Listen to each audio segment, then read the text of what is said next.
Have any of your family members tested positive to COVID-19? Yeah. That was three months ago. So everyone's really recovered, and thank God that nothing bad happened to them. So it's fine now, yeah. Do you prefer to learn from home or school?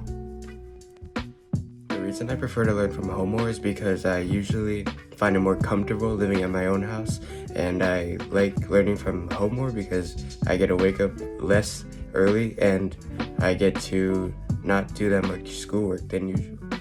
Have you lost any contact with friends due to lockdown? I have started talking less with my friends, but I also regained contact with some of my older friends. What do you do to stay active?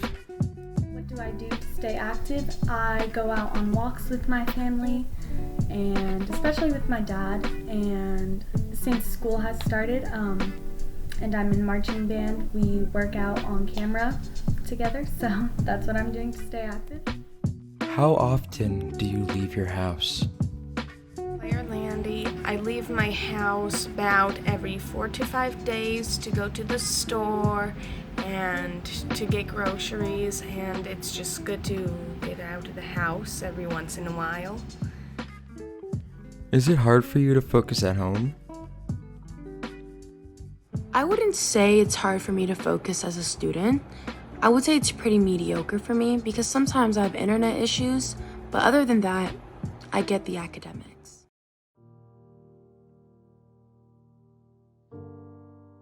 It's not ideal, but I definitely understand the need for it. The health and safety of our students and their families are what matter right now.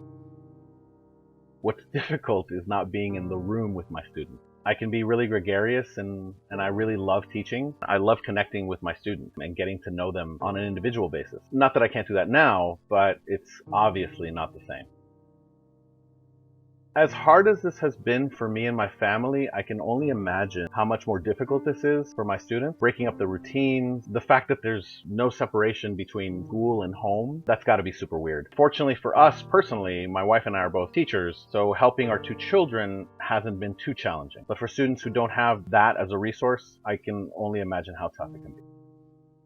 I mean, providing equitable access to devices is the biggest thing that the school has been able to accomplish as far as health is concerned. But more than anything else, I think, and this is me personally speaking as both a teacher and a father, just asking all of us to be a little more patient, a little more compassionate, to really take into account the internal state of our students and allow for growth and processing. This is unheard of. None of us have ever lived through anything like this. So I think a little bit of patience, a little bit of compassion will go a long way with our students. As long as it needs to be, I guess. I mean, again, we have to safeguard the health of our students and their families. I think that's paramount, and nothing else matters. I don't know, honestly. I mean, we may keep this current schedule, the modified block, but anything is really possible.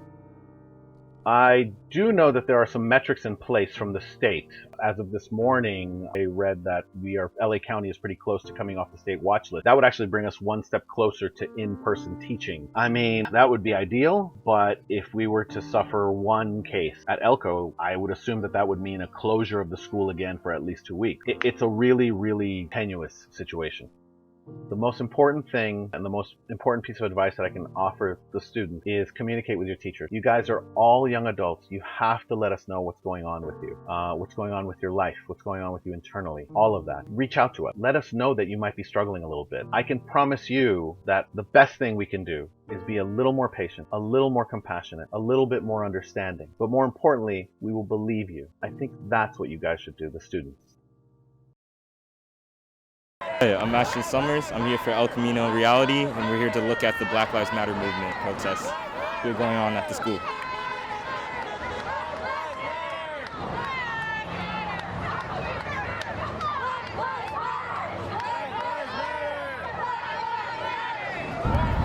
You all are observing social distancing wearing masks, right? Yes, we are non-Trump supporters. Okay. What made you decide to protest today? I think we need to use our voices as much as we possibly can, and any noise makes a difference, no matter how small. Social media, petitions, anything you can do to help, it makes a difference.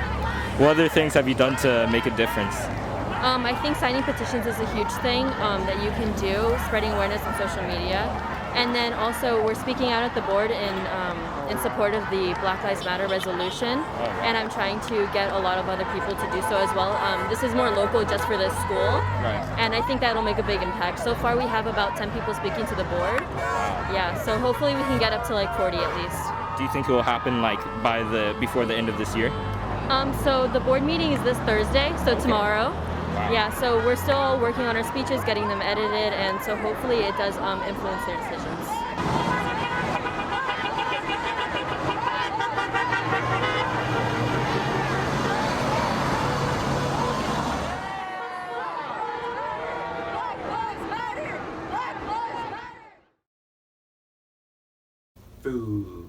Food, more food. A topic of discussion for today. But you may ask, what food? And food?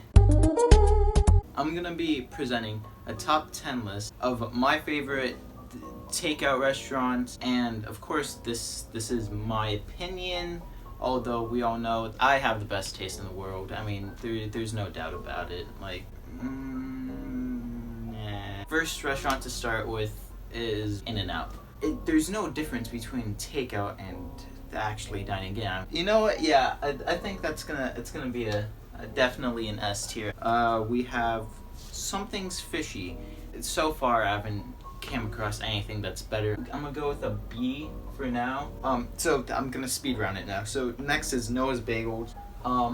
Definitely B. No, C. Maybe B. If it's definitely C. Amici's. Oh my God, Amici's. Pizza's always like the neutral zone. Great pizza, but it's gonna be in the B tier. Okay, now Kyushu Ramen. Oh my God, this knocks it. No question asked. It's of course S tier. It should probably even like be above, be up there. We have Dan Subs and Subway. I mean, of course, Dan Subs is way better than Subway. Subway, it's always like soggy bread and depressing. No, yeah, D tier. Dan Subs, definitely C tier. Crap, yeah. No, not C tier. I didn't mean to say C. Definitely A tier. Chick-fil-A. Maybe let's just make a little spot for Chick-fil-A, just a A-. Put that right there. Next one is Crave. The best crepes I've had here in America. Definitely B tier. B tier, honestly. We've got Chipotle. I really like Chipotle. It's so simple. The burrito always falls apart at the end.